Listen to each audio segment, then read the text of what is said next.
যে সৃষ্টিকর্তা সকলকে সৃষ্টি করেন তাকে কিভাবে সাধারণ মানুষ সৃষ্টি করতে পারে?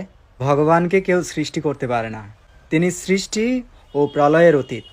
আমাদের সীমিত ইন্দ্রিয়ের দ্বারা ভগবানকে দর্শন করা সম্ভব নয়। তাই ভগবান আমাদের তার বিগ্রহের মাধ্যমে তার আরাধনার অনুমোদন করেছেন।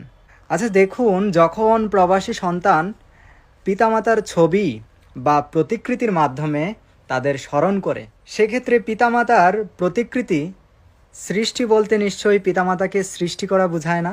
পিতামাতার ছবিতে তারা থাকতে পারে না। সেই পিতামাতাকে আমরা স্মরণ করছি, তাকে শ্রদ্ধা জানাচ্ছি।